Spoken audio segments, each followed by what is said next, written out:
eu pensava assim, eu já li a Bíblia mais de 7 vezes de capa a capa, já estudei, tive a oportunidade de estudar fora também. Como que eu não via a questão do sábado? Como que eu não enxergava? E aí foi muito difícil, por causa do preconceito, e aí eu cheguei numa conclusão, bem, eu vou guardar o sábado, só que eu vou guardar aqui mesmo na minha igreja. Não preciso ser adventista para guardar o sábado. E comecei a tentar guardar o sábado ali, o Luiz me ajudando, me mostrando, me ensinando. Aí os livros eu já não queimava mais, comecei a ler, a devorar. Aí na escola bíblica dominical comecei a ensinar sobre o sábado, que já foi um choque com a igreja, porque o conselho da minha igreja me chamou e disse, pastor, o que está acontecendo? A gente está percebendo aí que o senhor está meio confundindo a questão doutrinária. E aí me chamaram a atenção e eu continuei pesquisando, eu continuei buscando, né?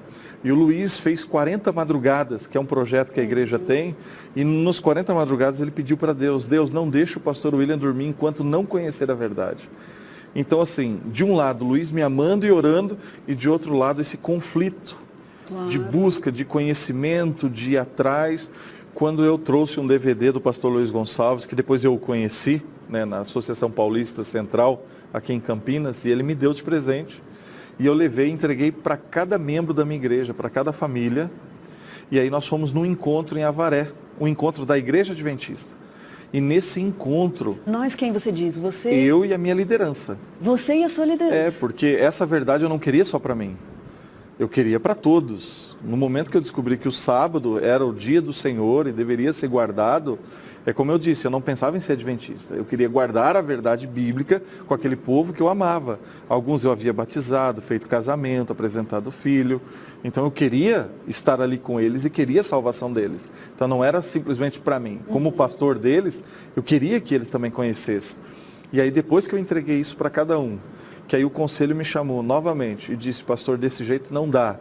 E eu tive que abrir a Bíblia com o conselho e dizer assim, está aqui, me mostra o que seja contrário. E aí eles disseram, não tem como mais. Aí eu percebi que seria impossível eu continuar sendo pastor da minha denominação e guardando o sábado lá. E aí eu tive que tomar a decisão. A minha esposa saiu chorando, porque a gente estava muito certo daquilo que a gente estava crendo. Era muito verdadeiro para nós, era muito belo, era muito lindo. Então não tinha como a gente se calar, não tinha como mais a gente fechar os olhos. Foram 2 anos e 3 meses buscando todas as objeções, lendo todos os livros contra e a favor. E nós chegamos a uma conclusão, o sábado é o dia do Senhor. E a segunda conclusão qual que foi? A igreja adventista é a igreja de Deus. Então você falar isso para suas ovelhas, para as pessoas que te amam, para minha mãe, para minha avó. Sim. Então isso foi o mais difícil. Então, mas Deus foi trabalhando conosco e quando nós tomamos essa decisão, as pessoas já viam o brilho nos nossos olhos. Então já não tinha mais como nos calar. A igreja já estava muito forte dentro de nós. E chegou o momento que eu falei para minha esposa, eu vou pregar sobre a guarda do sábado na minha igreja. Olha! E com certeza Deus vai prover para nós o que nós vamos precisar daqui para frente. E aí foi no dia 7 de dezembro de 2002 que eu preguei sobre a guarda do sábado dentro da igreja luterana. Gente! Com mais ou menos umas 600 pessoas presentes. E aquilo foi assim, eu preguei sobre Isaías 56, dos versos 1 a 7, onde diz que o sábado não foi dado somente para o povo judeu. O sábado foi dado para todos os povos, línguas, nações. E eu preguei sobre isso. E falei na igreja claramente, falei assim, eu disse, e a partir de hoje, nós, como família pastoral, nós vamos começar a guardar o sábado. Aquele sermão daquela noite foi assim uma decisão realmente de uma nova caminhada. Nós, naquela noite, sentimos que a gente estava tomando um outro rumo. Que realmente não teria mais como continuar ali se não pudéssemos continuar pregando o que está na palavra de Deus, né? Esse pessoal, logo que eu preguei sobre isso, eles levaram ao conhecimento do pastor presidente sinodal. Nós, adventistas, pastor presidente de uma associação. Lá é pastor presidente sinodal. É mais ou menos uma estruturação parecida. Levaram o conhecimento dele, mas como era final de ano, o pastor disse assim, e eles gostavam muito de nós, da nossa família, ele disse assim, não, deixa o pastor Brandt tirar suas férias, agora em dezembro, volta em janeiro, se organiza. E no mês de março acontece o concílio de pastores. E naquele concílio de pastores, Na chegada, o pastor presidente me chamou de lado um pouquinho e disse assim: pastor Brandt, nós precisamos conversar um pouquinho antes do início das nossas reuniões do concílio. Preciso esclarecer algumas coisinhas contigo. Foi então que a gente saiu para uma conversa. E aí o pastor me disse assim: pastor, da sua paróquia me vêm algumas reclamações. A sua forma de batizar mudou, você está fazendo diferente. E além disso, ele disse assim: pastor, você pregou que o verdadeiro dia de guarda é o sábado e não o domingo. E aí ele me disse assim: você sabe que essa não é a doutrina luterana. Eu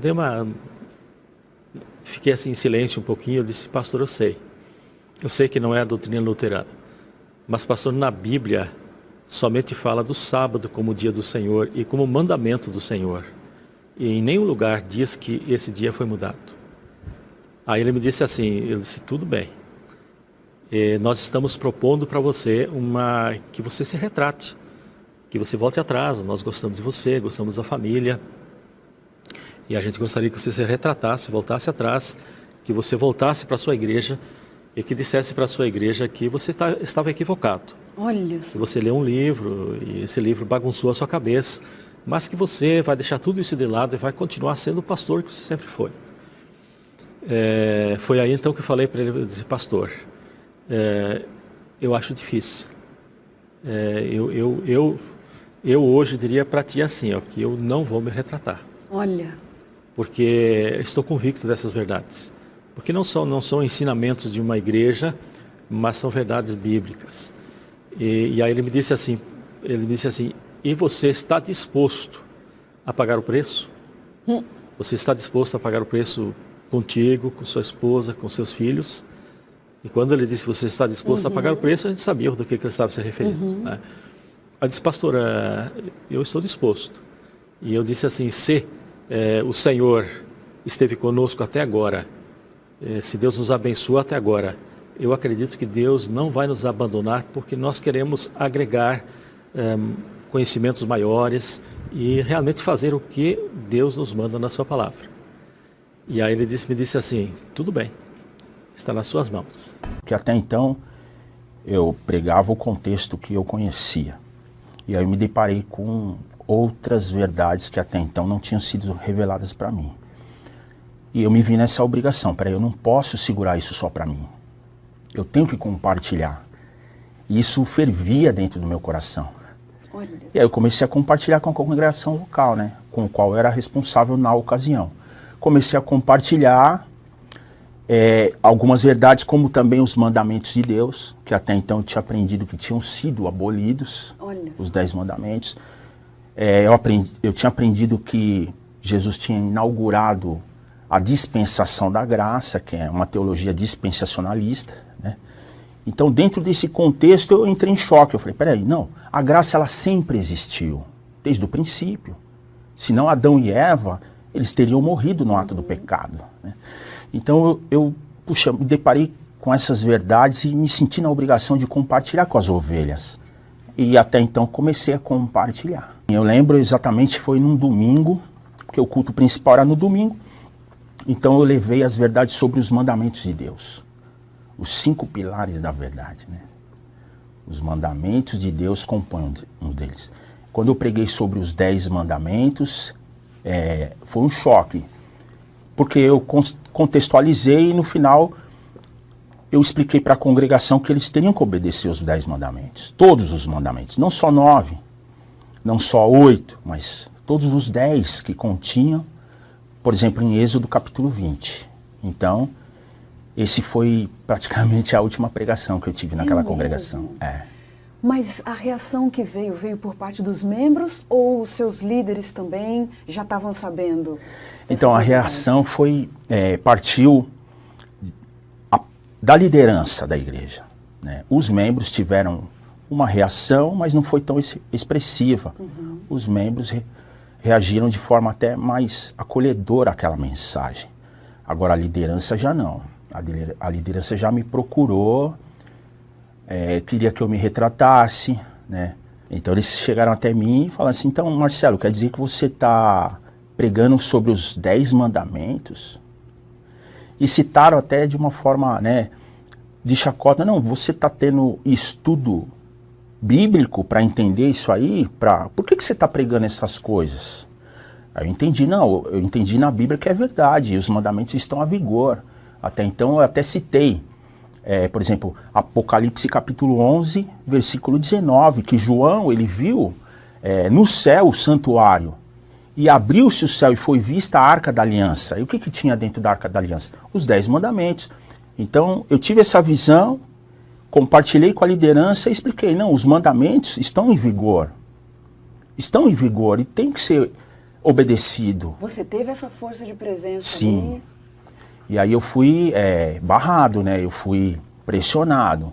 Ó, ou você se retrata ou nós vamos ser obrigados a desligar você. Mas eu já tinha tomado uma decisão. Você tomou a sua decisão definitiva? Então foi numa abordagem da liderança, né? A liderança me abordou e falou, Marcelo, ó, ou você tem que decidir. A liderança da alta denominação, ao qual eu pertencia, falou assim, Marcelo, você tem que decidir, porque pregando isso aí você não pode mais.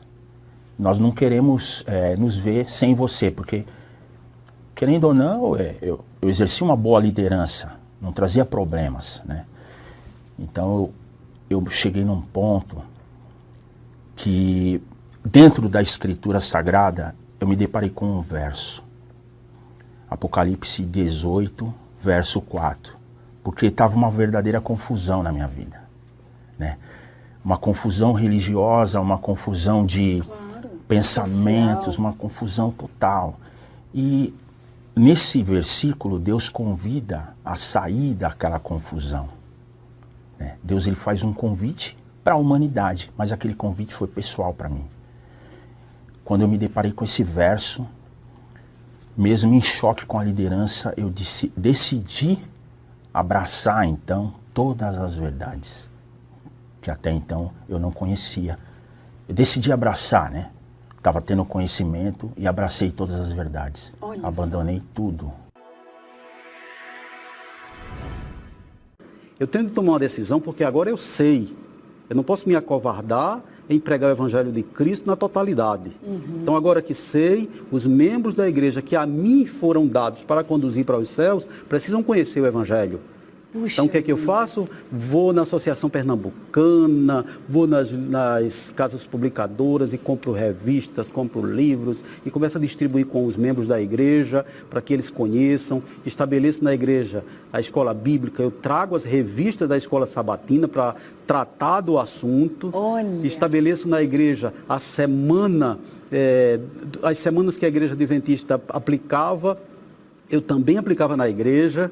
Olha, né? que corajoso. Da Semana Santa, tudo assim com muito cuidado, e no lugarzinho onde aparecia a marca da igreja adventista eu cobria, porque as doses têm de ser dadas homeopáticas, né? Se fosse de uma vez, alguém podia se apavorar e ir embora. Mas você não passava pela sua mente, falar, olha, mas isso é muito arriscado. Passava. Mas olha, eu estou correndo o risco de perder aqui a minha posição, o meu cargo, não passava isso pela sua cabeça? Passava, sim.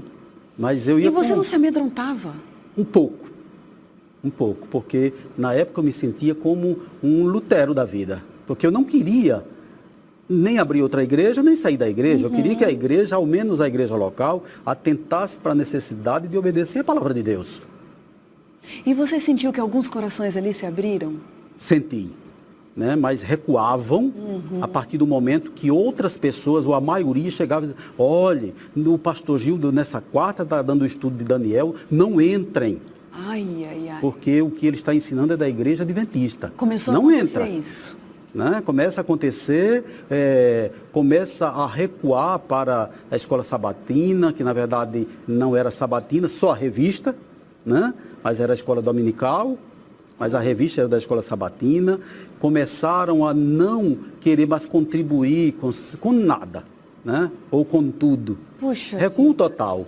Mas deve ser difícil, né, Gildo, você ser um líder que de repente começa a entender uma certa rejeição, uma desaprovação por parte dos seus liderados? Muito. Tinha hora que eu procurava dizer assim, Senhor, eu não estou aguentando mais.